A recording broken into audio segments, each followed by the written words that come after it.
Recientemente visitaba a Pamplona Jaime Polanco. Él es fisioterapeuta y especialista en el método Feldenkrais. Estuvo también en nuestro programa y ahora les saludamos. ¿Qué tal, Jaime? Bienvenido, muy buenas tardes. Gracias, buenas tardes. Gracias por acompañarnos. Y contigo también Mercedes Polanco. ¿Qué tal, Mercedes? Hola, buenas. Gracias, preparándote para ser profesora precisamente de este método Feldenkrais. Preparándome, ahí queda un poquito. Efectivamente, invitados por la Asociación de Esclerosis Múltiple, ¿verdad? Tuvimos la oportunidad de escuchar en una conferencia a Jaime y ahora vamos a conocer más de cerca qué es este método. El movimiento es vida, ese era precisamente el título de la conferencia, Jaime. Sí, para Moshe Feldenkrais la vida y el movimiento eran dos fenómenos que van juntos, ¿sí? Y en la calidad del movimiento podemos observar cómo es la calidad de vida. Esta es la idea. Sí, esa es la idea, una idea que nos acerca de alguna manera a disciplinas como el yoga o el pilates, o es otra forma absolutamente diferente de trabajar con el cuerpo. Bueno, lo que tiene de común justamente es que trabajan con el cuerpo, pero digamos que la forma de abordarlo es completamente diferente. En el método Feldenkrais consideramos cómo el sistema nervioso recoge información del entorno y elabora una respuesta basándose en la información que ha recogido y en los hábitos, digamos, en lo que mejor reconoce cada persona, y ahí es cuando elabora una respuesta que se convierte en caminar, conducir, estar aquí sentados ahora tú y yo hablando. Sí. ¿Sí? Y bueno, cómo conseguir que esa respuesta esté lo más afinada posible es el objetivo del método. Podríamos hablar de una autoconciencia. Efectivamente, es un trabajo sobre la autoimagen. Entonces, la autoimagen, la autoconciencia, el cómo el sistema nervioso te reconoce a ti misma, a mí mismo en mi caso, ¿no? Sí. ¿En qué tipo de dolencias o situaciones de la vida se aplica y puede tener importantes beneficios el empleo de esta técnica? Bueno, en principio se dirige a cualquier tipo de persona. Cualquiera somos capaces de mejorar, de realizar nuestros movimientos, nuestras actividades de una manera más eficaz, con más calidad y sobre todo sin que aparezcan esos dolores, esos cansancios. Es un poco la idea. Que nuestro sistema nervioso descubra dónde estamos haciendo los esfuerzos y los sustituya por movimientos de mayor calidad, sin dolor, con menor esfuerzo. Entonces, en mi caso, yo lo trabajo desde la Asociación de Esclerosis Múltiple. A nivel neurológico, pues la verdad que se ven unos efectos en el equilibrio, en la manera en la que una persona levanta un brazo, pero bueno, se puede trabajar desde cualquier persona. Sí, sí. Jaime, si el movimiento es tan importante en la vida, ¿por qué a veces nos olvidamos de que existe y hacemos movimientos sin pensar verdaderamente cómo los hacemos? Bueno, es una capacidad que tiene el sistema nervioso de no tener que estar constantemente concentrándose en algo que hace tantas veces que lo convierte en un hábito, ¿no? Si tú tuvieras cada vez que estar pensando cómo hablar ahora mismo y tuvieras que estar procesando cada palabra, bueno, sería demasiado trabajo para tu sistema nervioso. Entonces, el sistema lo que hace es crear hábitos que por un lado le facilitan el trabajo, por otro lado le sacan de la capacidad de adaptarse a las circunstancias que se van presentando. Y ahí está, como dice alguno de nuestros entrenadores, ahí está su fortaleza, pero también su debilidad. Y bueno, no es tanto el problema que nos olvidemos como eso, la incapacidad de adaptarnos, porque lo que está bien es que tú puedas olvidarte de tener que concentrarte en el movimiento. Lo importante es que tú tengas en un momento dado la capacidad de hacer algo de forma diferente para no acabar lesionándote. Vamos a tener en cuenta también esta situación o esta vida, ¿no?, en la que nos manejamos con unas cotas de estrés muy elevadas, de ansiedad, de rapidez. Si nos ponemos en marcha, aprendemos este método, participamos de algunas sesiones o de todo un curso de Feldenkrais, ¿podríamos vivir mejor, con menos estrés, con mayor tranquilidad de ánimo? Hombre, está muy claro que la salud y el bienestar está directamente relacionado con tu bienestar mental, el bienestar físico. Cuando tú estás moviéndote y realizando tu vida con un dolor permanente o con una molestia, tu concentración se va a ese lugar y dejas de vivir el resto de las cosas con la energía y la salud mental adecuada. Sí. Entonces, en la medida en la que tú consigues sentirte bien físicamente, claramente ese ruido mental disminuye. Sí, sí. Ha habido recuperaciones muy importantes, ¿no?, a lo largo de la trayectoria de este método. ¿Podrías contarnos, Jaime, algún tipo de situación vivida de alguna persona enferma que gracias a la consecución de este método haya mejorado de forma notable desde el punto de vista motriz, emocional? ¿Podrías contarnos algún caso? Te cuento dos. Uno es el que conocemos todos los profesores de Feldenkrais, que es el propio Moshe Feldenkrais, Sí. creador del método. Se le sonó las rodillas cuando era joven, jugando al fútbol. Bueno, la historia es un poco larga, pero el resumen es que en un momento dado le ofrecen una operación que va a resultar casi peor el resultado Sí. que el beneficio, ¿no? Entonces, él decide que él no quiere pasar por ahí, empieza a trabajar consigo mismo, a recopilar información que tiene a su alcance en aquel momento, de su experiencia como judoka, de sus conocimientos como físico, de su observación de los bebés, que por suerte él tiene una posibilidad de ver bebés en desarrollo motor. Entonces él empieza a organizarse con sus movimientos y acaba curando su lesión de rodilla. Y esto es lo que le lleva a pensar que luego puede ayudar a otros y en otro momento que puede difundir lo que él aprendió. Entonces, este caso para nosotros es muy claro. Si yo tuviera que hablar de casos que yo he vivido, podría decir muchos, pero con especial cariño, y porque es reciente para mí, no hace mucho estuve en la presentación de un libro de una mamá que tuvo un hijo que nació con 6 lesiones cerebrales. Les dieron por desahuciados y le dijeron que el niño sí vivía, iba a vivir con muchas dificultades, que nunca iba a poder hacer nada de lo que es habitual en un niño de su edad. Y pasados 4 años, el chaval está andando. Sí, y empezó comunicándose, conectándose con el entorno, y de ahí pasó a querer interactuar, y con la ayuda no solo del método Feldenkrais, pero también del método Feldenkrais, pues ahora es un crío que a su ritmo, pero está consiguiendo cosas que el mundo médico, por lo menos el de su entorno, le había dicho que iban a ser imposibles. ¿Y qué posibilidades hay de avanzar en este sentido en nuestro país? ¿Qué grado de reconocimiento también tiene el Feldenkrais? Sé que, por ejemplo, en Alemania, en algunas escuelas incluso se imparte el método. ¿En qué situación está España, tanto en el ámbito educativo en relación con esta metodología, y qué decir también del ámbito sanitario?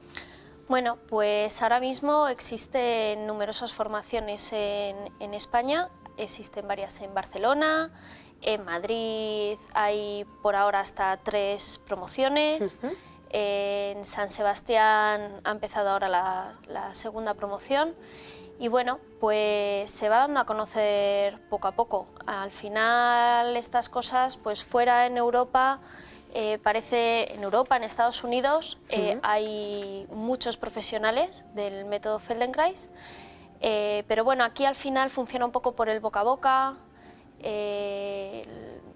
La gente puede venir a conocer el método a las formaciones de manera gratuita, conocerlo, decidir si quiere formarse, y pues ahí vamos. ¿Y se puede convertir, Jaime, en una filosofía de vida si se conoce bien el método? Claramente para los que trabajamos con ello y lo tenemos como muy metido dentro, es toda una forma de ver la vida, ¿no? El encontrar las formas de hacer lo mismo con mayor eficacia, pero sin forzarnos, sin ir más allá de nuestros propios límites, encontrar siempre el camino fácil, mirar siempre lo que ya está bien y para desde ahí ir mejorando todo lo que hay alrededor. Entonces son cuestiones que van más allá de lo corporal, que te introducen en una forma de abordar la vida, las relaciones, los tiempos, el trabajo. claramente lo puedes tomar como una forma de vivir, no sé si filosófica, pero conceptual, aunque sea, ¿no? Sería interesante, por tanto, que se introdujera en las aulas, o parece ahora mismo una utopía en nuestro país.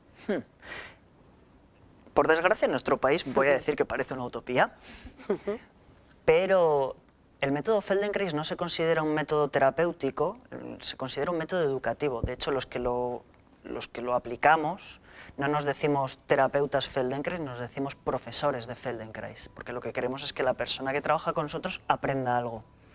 Entonces, probablemente si introducimos una forma de abordar el físico de los alumnos en la escuela, va a cambiar no solo su forma de moverse, también va a cambiar su forma de relacionarse con el entorno, entre ellos, de enfrentarse a los problemas. Sería muy bonito que esto pudiera estar introducido en la educación, como en la sanidad pública o, como decías antes, en la universidad, que, para ser honestos, hay que decir que ya hay algunas universidades en España donde se empieza a hablar de esto, así como muy levemente. Sí, en el caso de la esclerosis múltiple, que es lo que trabajas tú fundamentalmente, ¿no? ¿Qué tipo de trabajo se desarrollan con las personas que padecen esta dolencia y con qué resultados? Pues mira, yo comencé con el método Feldenkrais porque llevo 9 años trabajando allí y bueno, en mi disciplina no terminaba de encontrar la manera de solventar algunos problemas relacionados sobre todo pues, con fuerza en la mano, con equilibrio. Y bueno, Jaime vino a hacer unos pequeños cursillos allí y para mí fue tan impresionante el cambio que vi, porque además son cambios instantáneos, se ven en el momento, tú puedes percibir un cambio en la persona, que yo quise saber hacer eso. Entonces, en el caso de la esclerosis múltiple, es muy importante que el método Feldenkrais funciona sin dolor, sin esfuerzo, porque todo lo que el sistema nervioso recibe como algo negativo no lo integra, y en nuestro caso lo que queremos es integrar el movimiento saludable en la persona. Entonces, la esclerosis múltiple, que funciona con mucha fatiga, en muchos casos con dolor, que hay poca movilidad en partes del cuerpo, el hecho de que sean movimientos muy leves, sin dolor, sin esfuerzo, para mí supuso un cambio radical en la manera de ver mi trabajo. Sí, me parece muy interesante también la frase, ¿no?, del propio Moshe Feldenkrais, que decía que se busca hacer las paces entre el ser humano y la fuerza de la gravedad. Sí, la fuerza de la gravedad, digamos que es nuestro ecosistema más inmediato y el que nos va a acompañar, pase lo que pase, todos los días de nuestra vida, desde que empezamos a gestarnos hasta que nos vamos de aquí, ¿no? Entonces, la fuerza de la gravedad es constante y es siempre la misma, entonces aprender a no pelearnos con ella, sino aprender a relacionarnos con ella, que es bien diferente, es uno de los hitos dentro del método Feldenkrais, ¿no? Como ayudar a una persona a que la gravedad no le aplaste, sino que la gravedad le atraviese, llegue al suelo y el suelo da una respuesta que nos reorganiza la postura y el movimiento. Esto es una forma interesante de ver la relación con algo que está ahí, aunque sea invisible, ¿no? Jaime Polanco, muchísimas gracias por acompañarnos. Ha sido un placer. Mercedes, muchísimas gracias también a ti, Mercedes Polanco. Gracias a los dos por acercarnos a esta metodología que, como decimos, se está aplicando aquí en Navarra y se puede estudiar en diferentes puntos de nuestro país y que probablemente tendrá un futuro prometedor, aunque ahora mismo todavía, bueno, pues estén dando los primeros pasos en el ámbito sanitario y quizá educativo. Gracias a los dos, por supuesto. Nosotros seguimos hablando de salud y en este caso de salud cutánea. Los pacientes de melanoma avanzado tienen ya a su disposición una nueva combinación de fármacos que eleva la esperanza de vida hasta los 2 años y reduce los efectos de la enfermedad. Se trata de la combinación de las moléculas bemurafenib y cobimetinib. Esto supone una mejoría en el tratamiento del melanoma avanzado, es decir, el melanoma que produce metástasis. Aproximadamente la mitad de los pacientes con un melanoma tienen la mutación que permite el tratamiento con estos 2 medicamentos. Cuando actúan juntos, su actividad, su eficacia es mayor que la que tiene cada uno de ellos por separado. Para los expertos, nunca en la historia de la oncología se había dado una situación de innovación terapéutica como la que se está viviendo ahora en el caso del melanoma. Esto sí es un avance importante para el paciente. Todo aquello que prolongue la supervivencia con una toxicidad aceptable, es siempre muy importante este tipo de enfermedad que hasta hace unos pocos años no disponía realmente de buenas alternativas de tratamiento. Estamos muy orgullosos de poder ayudar pacientes con necesidad médica no cubierta y por ello Roche ha hecho un esfuerzo muy importante durante la negociación con el Ministerio de Sanidad para facilitar el acceso de los pacientes a la combinación de los dos fármacos. El melanoma en su fase avanzada está considerado como uno de los más agresivos y de peor pronóstico, causando la muerte a entre 800 y 1000 personas al año en España. Bueno, y de este apartado dedicado a la salud, ahora nos vamos a relajar y vamos a disfrutar también de nuestras canciones, de las canciones más antiguas que han recorrido muchos rincones de Navarra. Más de 3000 ha recuperado nuestro invitado Chema Hidalgo, autor de 4 tomos que están ustedes viendo aquí en nuestra mesa, en nuestro plató. Chema Hidalgo, ¿qué tal? Bienvenido, muy buenas tardes. Muchas gracias, Amaya. Gracias por acompañarnos. Igual. Enhorabuena por un trabajo ingente de documentación durante más de 10 años, por lo menos, ¿no, Chema? Pues sí, llevo aproximadamente 10 años, poco a poco. La verdad es que no me he dado cuenta, pero cuando los veo juntos digo, caramba, esto tiene algún significado. Sí, la verdad es que han sido muchos años, mucho trabajo, Sí. Un poco tedioso a veces, había que hacer partituras, había que silabear las partituras, había que hacer muchas cosas, pero bueno, el resultado yo creo que ha sido aceptable. Así es, Sí. más de 3000 canciones recuperadas de diferentes puntos de Navarra, con una labor de documentación, de archivo importante. También por tradición oral hubo que acercarse a personas ya de cierta edad para reconocer sus cánticos de la juventud, por ejemplo. Claro, sí, sí. Sobre todo la labor de campo que hicieron en su día, tanto Azcue como Aita Donostia, que Sí. son las dos figuras gigantes del cancionero vasco, pues lo hicieron sobre testimonios orales cogidos pues a personas ancianas, hace ahora 100 años aproximadamente. Sí, sí. Canciones de todo tipo, ¿no? Canciones de Cancionero todo tipo. medieval Sí. con el amor como protagonista. ¿Podríamos destacar esto? Pues sí, hay canciones de todo tipo porque este pueblo nuestro transmite la cultura oralmente y sobre todo con el canto. Entonces hay canciones de amor muchísimas, canciones de trabajo mientras se trabajaba, se cantaba, mientras se deshojaba maíz, mientras se pastoreaba, en fin, de trabajo es muy importante, canciones de cuna muchísimas, canciones de guerra, por ejemplo, Sí. de todas las guerras, desde la francesada, desde los dos puntos de vista, porque hay también canciones de la Baja Navarra. Sí. Entonces los bajonavarros entraron aquí como franceses y se encontraron con otros navarros españoles. Sí. Entonces hay dos puntos de vista de la misma guerra, es muy curioso, sí. Bueno, aparecen partituras en castellano, en Sí. euskera, en francés. En francés también, en francés es curioso, hay que hacer un pequeño relato de esto. A mí me parecía que no era lógico que en una recopilación de este tipo que pretende reunir canciones de Navarra de cualquier época no estuviera por lo menos una muestra de lo que escribió y cantó nuestro rey trovador, Teobaldo I. Estamos hablando de la primera mitad del siglo XIII. Sí.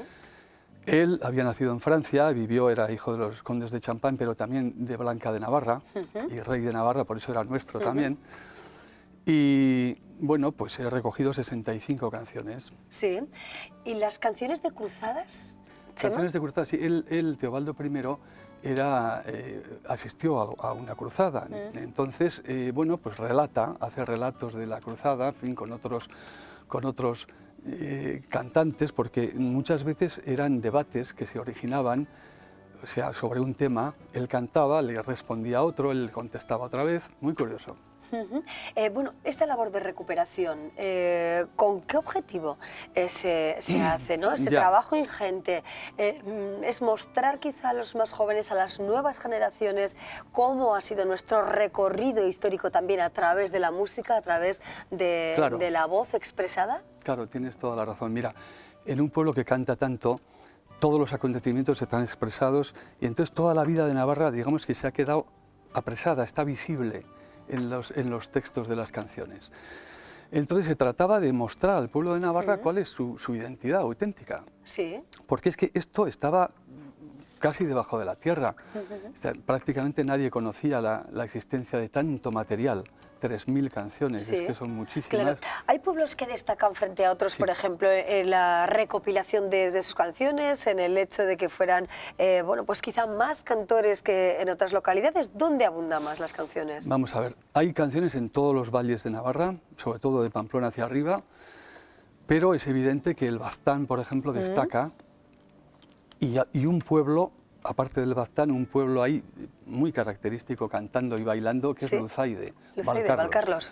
donde hay prácticamente 200 canciones en ese pueblo. Sí, solo. sí. Sí. Y por zonas, por ejemplo, en Sacana, ¿no? Porque ahora mismo Sí. llego a Echarri-Aranaz Sí. y veo obras de Rafael Carasatorre, Sí, claro, claro, sí. ¿no? Una persona estudiosa, por supuesto, de Sí, sí, nuestras claro, costumbres claro. y de la historia. ¿Por qué destacaría Sacana en este sentido? Sacana, bueno, Sacana tiene dos épocas. En los dos primeros tomos aparece Sacana, que fue visitada por Modesto de Lecumberri, que era un capuchino de Lecaroz, y que puso mucho énfasis en las canciones religiosas. Y yo me quedaba un poco mosca. Sí. ¿Cómo es posible que Sacana, que tiene una tradición en euskara y en la cultura vasca tan importante, no tenga canciones de amor, canciones de otro tipo? Sí. Pero es que luego, trabajando con los manuscritos de Azcue, que están inéditos y aparecen en el tercer y cuarto tomos, aparece una producción enorme en Sacana de canciones de amor, canciones de cuna, canciones de trabajo, Sí. muchísimas canciones. Hablamos o sea, de canciones que nos llevan a qué siglo. Bueno, pues los primeros testimonios son del siglo XV, 1491 en Echalecu, la copla de Echalecu, 1494 que nos dice Moret y Alesón en los Anales del Reino de Navarra que con motivo de la coronación de los reyes de Navarra, de los últimos reyes, pues se cantaron en euskera canciones y aparece Sí. una de ellas. Y esos son los primeros, pero bueno, ahí en el siglo XVI hay unos cuantos, del XVII, del XVIII, sobre todo del XVIII y del XIX. Sí. Chema, canciones, pero también danzas, ¿no? De diferentes puntos. Sí, sí, efectivamente, en una recopilación de danzas no puede faltar tampoco la música bailada. Y ya advertía yo en el prólogo de los primeros tomos que iba a aparecer un tomo, el cuarto, con danzas. Y efectivamente han salido 600, de Alcó, sí, de sí, Areso, claro. de Urdiain, de tantos, Sí, de efectivamente. Betelu, Hay de 675 tantos. danzas. Sí, Es sí. verdad que muchas de ellas son variantes, o sea que, por ejemplo, de mutildanzas, pues de una mutildanza igual aparecen 4 variantes, bueno, pero significa que tienen una música distinta y por tanto son consideradas como piezas distintas. Así es. Bueno, 4 tomos que podemos consultar, podemos comprar. Sí, sí, claro. Sí, sí, sí, se pueden comprar. 2 de ellos ya están a la venta, pero bueno, se siguen vendiendo. Ahora voy a presentar el tercer y cuarto tomos. Será el día 22 de noviembre Sí. en el Civican de Pío XII. Sí. Y se pueden comprar, bien, además a un precio bastante razonable, Sí. porque ha habido alguna pequeña ayuda del gobierno de Navarra también, entonces Claro. sí. Atención, por Sí. tanto, ¿no? ¿Y qué papel han tenido hombres y mujeres en todo este capítulo de la Ya, música del pues cancionero? Es muy curioso, porque hoy en día los versolaris prácticamente son hombres, Sí. en una gran medida, pero antes no. Antes, en los pueblos de la montaña de Navarra, la mujer conservaba mejor la lengua y las costumbres. Y es muy curioso ver, Azcue sobre todo recogió cantidad de canciones a mujeres. Algunas coplaris muy famosas, Concepción Gragirena, por ejemplo, estoy Sí. pensando, de la Vallen, recogió más de 50 canciones a una misma persona. En hombres yo creo que menos. Sí. ¿Hay algo que especialmente te haya llamado la atención, Chema, en todo este recorrido vital y profesional que has tenido para mostrar al mundo, ¿no? Sí, Este cancionero. sí. Hombre, con carácter general, pues la abrumadora cantidad de canciones que había en Navarra. O sea, nadie podía pensar que estaban escondidas tal cantidad de Sí. tal riqueza de patrimonio inmaterial como es esto, ¿no? Luego ya, hombre, por ejemplo, hay canciones como la de los ladrones de Velate, Velate con la purra, que es una canción muy larga que relata pormenorizadamente la ejecución de los ladrones de Velate. Sí, sí. Cómo suben a la horca, primero uno, luego otro, cómo le mira el hermano al otro hermano, en fin, es muy curioso, esto hoy en día es impensable, pero hace 200 años pues sí, Sí. se hacía. Curioso. Y la complejidad de sus letras, por tanto, ¿no? En Sí, algunas claro, de ellas. claro, bueno, también hay otra cosa que hay que significar. El hecho de que haya canciones de todos los valles y de casi todos los pueblos significa que también están presentes en la obra todos los euskalkis, todos los Sí, dialectos las variantes. de vascuence de Navarra, ¿no? Entonces aparecen euskaras que ya están muertos, como por ejemplo el de Roncárico, el de Roncal, Sí. que está muerto hoy en día, pero aparece vivo aquí. El de Pamplona, Sí. aparecen una serie de canciones de Joaquín de Lizarraga, que fue párroco del Cano, y que escribía en dialecto alto navarro meridional, que es el que se hablaba en Pamplona. En fin, son curiosidades Desde que luego. incluso para los lingüistas y tal es muy curioso. Se puede rastrear la historia de los euskalkis de Navarra a través de las canciones. Así es, ¿no? Bueno, pues parte del euskera que muchos ya no vamos a conocer Sí, porque claro. se ha perdido, Claro, ¿no? En claro. distintos Sí, sí. puntos de nuestra comunidad. Chema Hidalgo, muchísimas gracias por ofrecernos este avance de estos 4 tomos. Los 2 últimos se van a presentar, como bien nos indicas, en Civicán, en una conferencia abierta al público, donde, bueno, pues habrá 1001 preguntas seguro acerca de es. toda la historia que entrañan estos 4 tomos. Muchísimas gracias Muy por bien, venir Amaya, al programa, pues Chema. a ti. Muchísimas Pues gracias. igual. Hasta otra ocasión. Muy bien. Gracias. Bueno, y con esta historia cantada nos vamos a despedir, como siempre agradeciéndoles su confianza y su compañía y esperando que estén con nosotros también en el próximo programa. Hasta pronto, adiós.